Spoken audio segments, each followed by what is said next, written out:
ಎಷ್ಟೊಂದು ಸಾಫ್ಟ್ ಆಗಿದೆ ನೋಡಿ, ತುಂಬಾ ಸಾಫ್ಟ್ ಆಗಿದೆ. ಕಟ್ ಮಾಡಿ ತೋರಿಸ್ತಾ ಇದ್ದೀನಿ. ವಾವ್, ಚಟ್ನಿ ಕೂಡ ಬೇಡ, ಸಾಂಬಾರು ಕೂಡ ಬೇಡ, ಹೀಗೇನೆ ತಿನ್ಬೋದು. ಎಷ್ಟೊಂದು ಸುಲಭವಾಗಿ ಬಂತು ನೋಡಿ. ವಾವ್, ಎಷ್ಟೊಂದು ಚೆನ್ನಾಗಿದೆ ಅಲ್ವಾ? ಮಕ್ಕಳಂತೂ ಗ್ಯಾರಂಟಿ ಇದನ್ನು ಇಷ್ಟಪಟ್ಟು ತಿಂತಾರೆ. ಎಷ್ಟು ಹೊತ್ತು ಇಟ್ಟರು ಕೂಡ ಇದು ಸಾಫ್ಟ್ ಆಗೇ ಇರುತ್ತೆ, ಗಟ್ಟಿ ಆಗಲ್ಲ. ಒಂದಲ್ಲ 10 ಇಡ್ಲಿಯನ್ನು ತಿನ್ಬೋದು. ಗುಡುಮ್ಮಂತ ಆಗ್ತಾ ಉಂಟು, ತುಂಬಾ ಸಾಫ್ಟ್ ಆಗಿ ಉಂಟು. ಹಾಯ್ ಎಲ್ಲರಿಗೂ, ಇವತ್ತು ನಾನು ಕೇವಲ 1 ಕಪ್ ರವೆಯಿಂದ ಬೆಳಗಿನ ತಿಂಡಿಯನ್ನ ಮಾಡ್ತಾ ಇದ್ದೀನಿ. ಆರೋಗ್ಯಕರವಾದ ತಿಂಡಿ. ಅಡುಗೆ ಸೋಡಾ, ಈನೋ, ಈಸ್ಟ್ ಇದು ಯಾವುದು ಬೇಡ. ಸಂಜೆವರೆಗೂ ಕೂಡ ಇದು ಗಟ್ಟಿಯಾಗಲ್ಲ, ತುಂಬಾನೇ ಸಾಫ್ಟ್ ಆಗಿರುತ್ತೆ. ಮತ್ತೆ ಇದಕ್ಕೆ ಯಾವುದೇ ರೀತಿಯಾದಂತಹ ಸೈಡ್ ಡಿಶ್ ಎಲ್ಲ ಬೇಕಾಗಿಲ್ಲ, ಹೀಗೇನೆ ತಿನ್ಬೋದು. ಹಾಗಾದ್ರೆ ಇದನ್ನ ಯಾವ ರೀತಿ ಮಾಡುದು ಅಂತ ನೋಡುವ. ಅದಕ್ಕಿಂತ ಮುಂಚೆ ನನ್ನ ರೆಸಿಪೀಸ್ ಎಲ್ಲ ನಿಮ್ಗೆ ಇಷ್ಟ ಆಗ್ತಾ ಇದ್ರೆ ವಿಡಿಯೋವನ್ನು ಲೈಕ್ ಕೊಡಿ, ಹಾಗೆ ವಿಡಿಯೋವನ್ನ ಫ್ರೆಂಡ್ಸ್ ಜೊತೆ, ಫ್ಯಾಮಿಲಿ ಜೊತೆ ಎಲ್ಲ ಶೇರ್ ಮಾಡಿ. ಚಾನಲ್ ಅನ್ನ ಫಸ್ಟ್ ಟೈಮ್ ನೋಡ್ತಾ ಇರೋದಾದ್ರೆ ಪ್ಲೀಸ್ ಸಬ್ಸ್ಕ್ರೈಬ್ ಮಾಡಿ, ಫಾಲೋ ಮಾಡಿ, ನನಗೆ ಸಪೋರ್ಟ್ ಮಾಡಿ. ಓಕೆ, ಮೊದಲಿಗೆ ಒಂದು ಬೌಲಿಗೆ ನೋಡಿ ನಾನು 1 ಕಪ್ ಅಷ್ಟು ರವೆಯನ್ನ ಹಾಕ್ತಾ ಇದ್ದೀನಿ. ಇದು ಸಪೂರ ರವೆ, ಚಿರೋಟಿ ರವೆ ಅಂತ ಹೇಳ್ತೀವಿ ನೋಡಿ. ಅದು ನಿಮ್ಮಲ್ಲಿ ದೊಡ್ಡ ರವೆ ಇದ್ರೆ, ಬೇರೆ ರವೆ ಇದ್ರೆ ನೀವು ಅದನ್ನ ಮಿಕ್ಸಿಗೆ ಹಾಕಿ ಪುಡಿ ಮಾಡ್ಕೊಳ್ಳಿ. ಆದ್ರೆ ಈ ರೆಸಿಪಿಗೆ ಈ ಚಿಕ್ಕ ರವೆ ಅಂದ್ರೆ ಚಿರೋಟಿ ರವೆನೇ ಬೇಕಾಗಿರೋದು. 1 ಕಪ್ ಅಷ್ಟು ಹಾಕ್ತಾ ಇದ್ದೀನಿ. ರುಚಿಗೆ ತಕ್ಕಷ್ಟು ಉಪ್ಪನ್ನ ಹಾಕ್ತಾ ಇದ್ದೀನಿ. ಜಷ್ಟೊಮ್ಮೆ ಮಿಕ್ಸ್ ಮಾಡುವ. ಅರ್ಧ ಕಪ್ ಅಷ್ಟು ಮೊಸರನ್ನ ಹಾಕ್ತಾ ಇದ್ದೀನಿ. ಮಿಕ್ಸ್ ಮಾಡುವ. ಈ ರೆಸಿಪಿಗೆ ಈನೋ ಆಗಲಿ, ಅಡುಗೆ ಸೋಡಾ ಆಗಲಿ ಯಾವುದೂ ಬೇಕಾಗಿಲ್ಲ. ತುಂಬಾನೇ ಸುಲಭದಲ್ಲಿ ಮಾಡುವಂತಹ ರೆಸಿಪಿ ಇದು. ಬೆಳಗಿನ ಗಡಿಬಿಡಿಯಲ್ಲಿ ಒಂದು ಒಳ್ಳೆಯ ಹೆಲ್ದಿ ಆಗಿರುವಂತಹ ರೆಸಿಪಿನ ಮಾಡ್ಬೋದು ನೀವು.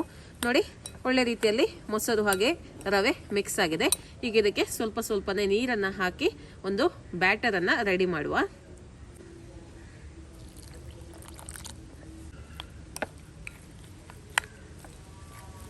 ಇದರ ಹದ ಹೇಗಿರ್ಬೇಕು ಅಂತ ಹೇಳ್ತೇನೆ ನಾನು.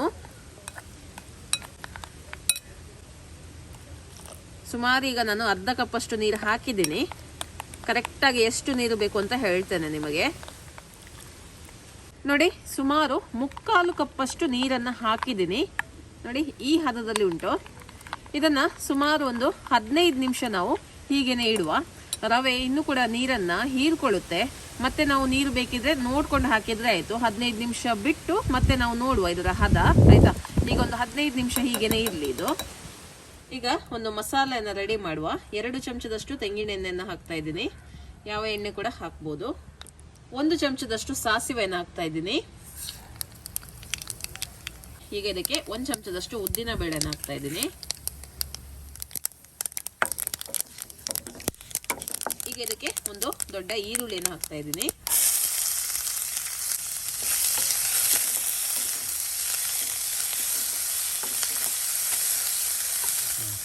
ನೆಕ್ಸ್ಟ್ ಇದಕ್ಕೆ ಒಂದು ಚಿಕ್ಕ ಟೊಮೆಟೊನ ಹಾಕ್ತಾ ಇದ್ದೀನಿ. ಟೊಮೆಟೊ ಕೂಡ ಸಾಫ್ಟ್ ಆಗಲಿ.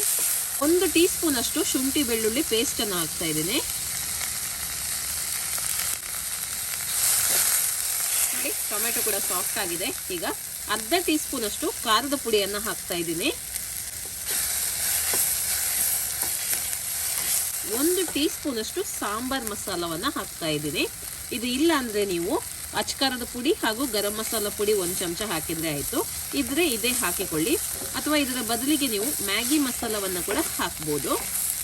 ಮಸಾಲ ನಿಮ್ಗೆ ಯಾವ ರೀತಿ ಬೇಕು ನೋಡಿ ಆ ರೀತಿ ನೀವು ಮಾಡ್ಬೋದು. ನೋಡಿ, ಒಂದು ಅರ್ಧ ಕ್ಯಾಪ್ಸಿಕಮ್ ಅನ್ನ ಈ ತರ ಕಟ್ ಮಾಡಿ ಹಾಕ್ತಾ ಇದ್ದೀನಿ. ರುಚಿಗೆ ತಕ್ಕಷ್ಟು ಉಪ್ಪನ್ನು ಹಾಕ್ತಾ ಇದ್ದೀನಿ. ಓಕೆ, ಈಗ ಇದು ರೆಡಿ ಆಗಿದೆ. ಇದನ್ನ ತೆಗೆದು ಬಿಡುವ. ಓಕೆ, ಸುಮಾರು 15 ನಿಮಿಷ ಆಗಿದೆ. ನೋಡಿ, ಹಿಟ್ಟೀಗ ಸ್ವಲ್ಪ ಗಟ್ಟಿಯಾಗಿದೆ. ಸೊ ಇದಕ್ಕೆ ಇನ್ನು ಸ್ವಲ್ಪ ನೀರನ್ನು ಸೇರಿಸ್ತಾ ಇದ್ದೀನಿ.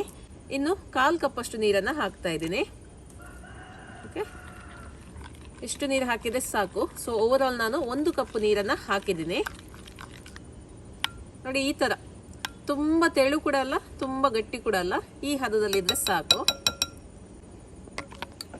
ನೋಡಿ, ತುಂಬಾ ತೆಳು ಇಲ್ಲ ಹಿಟ್ಟು, ಸ್ವಲ್ಪ ದಪ್ಪನೇ ಇದೆ. ಇಷ್ಟಿದ್ರೆ ಸಾಕಾಯ್ತಾ ಹಿಟ್ಟಿನ ಹದ. ಓಕೆ, ಈಗ ಈ ತಿಂಡಿಯನ್ನು ಮಾಡುವ. ಇಡ್ಲಿ ಸ್ಟೀಮರ್ ಇದು ಪ್ಲೇಟ್ ಅನ್ನ ತಕೊಂಡಿದ್ದೀನಿ.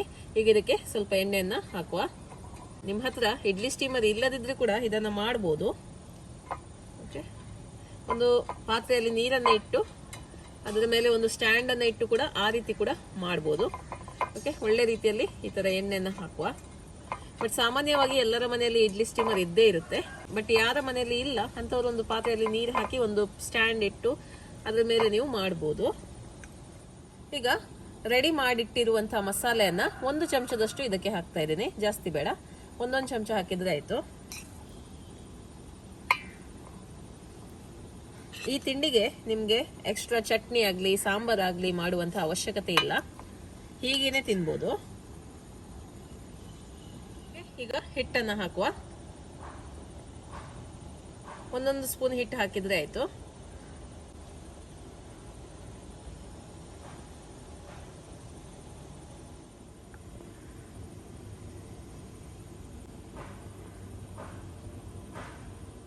ಓಕೆ, ಇನ್ನು ಇದನ್ನ ಸ್ಟೀಮರ್ ಅಲ್ಲಿ ಇಡುವ. ಓಕೆ, ಕರೆಕ್ಟ್ ಆಗಿ 10 ನಿಮಿಷ ಇಟ್ಟರೆ ಸಾಕಾಗ್ತದೆ. ಮೀಡಿಯಂ ಫ್ಲೇಮ್ ಅಲ್ಲಿ 10 ನಿಮಿಷ. ನೀವು ಬೇಕಿದ್ರೆ ಈ ತರ ಬೌಲಲ್ಲಿ ಕೂಡ ಇದನ್ನ ಮಾಡಬಹುದು. ಬೌಲಿಗೆ ಸ್ವಲ್ಪ ನಾನು ಎಣ್ಣೆನ ಹಾಕಿದ್ದೀನಿ, 1 ಚಮಚದಷ್ಟು ಮಸಾಲನ್ನ ಹಾಕಿ ಹಿಟ್ಟನ್ನ ಹಾಕಿ ಸ್ಟೀಮ್ ಮಾಡಬಹುದು. ಅಥವಾ ಒಂದು ಪ್ಲೇಟ್ ಅಲ್ಲಿ ಮಾಡೋದಾದ್ರೆ ಹಾಗೆ ಸಹ ನೀವು ಮಾಡಬಹುದು. ನಾನು ಸ್ವಲ್ಪ ಬೌಲಲ್ಲಿ ಮಾಡ್ತೇನೆ. ಸ್ವಲ್ಪ ಆಲ್ರೆಡಿ ನಾನು ಆ ಸ್ಟೀಮರ್ ಅಲ್ಲಿ ಇಟ್ಟಿದ್ದೀನಲ್ಲ, ಇದನ್ನು ಸಪರೇಟ್ ಆಗಿ ಮಾಡ್ತೇನೆ. ಈ ತರ ಟ್ಯಾಪ್ ಮಾಡಿ ಮತ್ತೆ 10 ನಿಮಿಷ ಸ್ಟೀಮ್ ಮಾಡಿದ್ರೆ ಆಯ್ತು. 10 ನಿಮಿಷ ಆಯ್ತು. ಈಗ ಇದನ್ನ ಆಫ್ ಮಾಡಿದ್ದೀನಿ, ತೆಗೆದು ಬಿಡುವ. ಓಕೆ, ಈಗ ಇದು ಸ್ವಲ್ಪ ತಣ್ಣಗಾಗಿದೆ. ಜಾಸ್ತಿ ತಣ್ಣಗಾಗೋದೇನು ಬೇಡ, ಸ್ವಲ್ಪ ತಣ್ಣಗಾದ್ರೆ ಸಾಕು. ನೋಡಿ, ಈ ತರ ಸ್ಪೂನ್ ಹಿಂಬದಿಯಿಂದ ಇದನ್ನ ತೆಗೆದ್ರೆ ಆಯ್ತು. ತುಂಬಾನೇ ಸುಲಭದಲ್ಲಿ ಬರುತ್ತೆ. ಅಥವಾ ಚಾಕುವಿನಿಂದ ಕೂಡ ತೆಗಿಬಹುದು. ನೋಡಿ ಎಷ್ಟೊಂದು ಸುಲಭವಾಗಿ ಬಂತು. ನೋಡಿ, ವಾವ್, ಎಷ್ಟೊಂದು ಚೆನ್ನಾಗಿದೆ ಅಲ್ವಾ? ಮಕ್ಕಳಂತೂ ಗ್ಯಾರಂಟಿ ಇದನ್ನ ಇಷ್ಟಪಟ್ಟು ತಿಂತಾರೆ. ಎಷ್ಟು ಹೊತ್ತು ಇಟ್ಟರು ಕೂಡ ಇದು ಸಾಫ್ಟ್ ಆಗೇ ಇರುತ್ತೆ, ಗಟ್ಟಿ ಆಗಲ್ಲ. ಅಡುಗೆ ಸೋಡಾ, ಈಸ್ಟ್ ಏನು ಯಾವುದೂ ಬೇಡ. ತುಂಬಾನೇ ಚೆನ್ನಾಗಿದೆ. ಹೆಲ್ದಿ ಬ್ರೇಕ್ಫಾಸ್ಟ್ ಅಂತ ಹೇಳ್ಬೋದು. ಬೆಳಗಿನ ಅವಸರದಲ್ಲಿ ಈ ತರ ನೀವು ಜಟ್ಪಟ್ ಅಂತ ಮಾಡ್ಬೋದು. ಯಾವುದೇ ರೀತಿಯಾದ ಸೈಡ್ ಡಿಶ್ ಕೂಡ ಬೇಡ.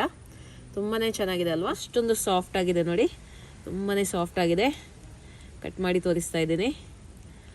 ವಾವ್, ಚಟ್ನಿ ಕೂಡ ಬೇಡ, ಸಾಂಬಾರ್ ಕೂಡ ಬೇಡ, ಹೀಗೇನೆ ತಿನ್ಬೋದು. ಟೇಸ್ಟ್ ಮಾಡಿ ನೋಡುವ.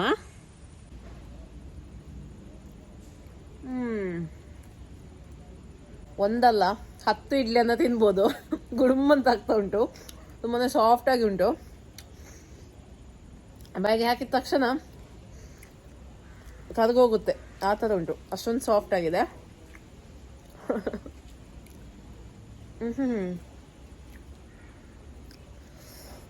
ಮಸಾಲೆ ಕೂಡ ತುಂಬಾ ಚೆನ್ನಾಗಿದೆ. ಇದಕ್ಕೆ ನಿಮಗೆ ಮ್ಯಾಗಿ ಮಸಾಲ ಎಲ್ಲ ಸಿಕ್ಕಿದ್ರೆ ಅದನ್ನು ಹಾಕಿ. ಮಸಾಲ ನಿಮಗೆ ಬೇಕಾದ ಹಾಗೆ ಮಾಡ್ಬೋದು. ನಿಮಗೆ ಕೆಲವರಿಗೆ ಸಾಂಬಾರ್ ಪುಡಿ ಮಸಾಲ ಇಷ್ಟ ಆಗ್ಲಿಕ್ಕಿಲ್ಲ ಅಂಥವರು ಗರಂ ಮಸಾಲದ್ದು ಹಾಕ್ಬೋದು. ಮ್ಯಾಗಿ ಮಸಾಲ ಹಾಕಿದ್ರೆ ಇನ್ನೂ ಕೂಡ ಚೆನ್ನಾಗಿರುತ್ತೆ. ಚಿಕನ್ ಮಸಾಲ ಹಾಕ್ಬೋದು, ಅದು ಕೂಡ ಒಳ್ಳೇದಾಗ್ತದೆ. ತುಂಬ ಚೆನ್ನಾಗಿದೆ. ಸೈಡ್ ಡಿಶ್ ಎಲ್ಲ ಎಂತ ಬೇಡಲ್ಲ, ಹೀಗೇನು ತಿನ್ಬೋದು.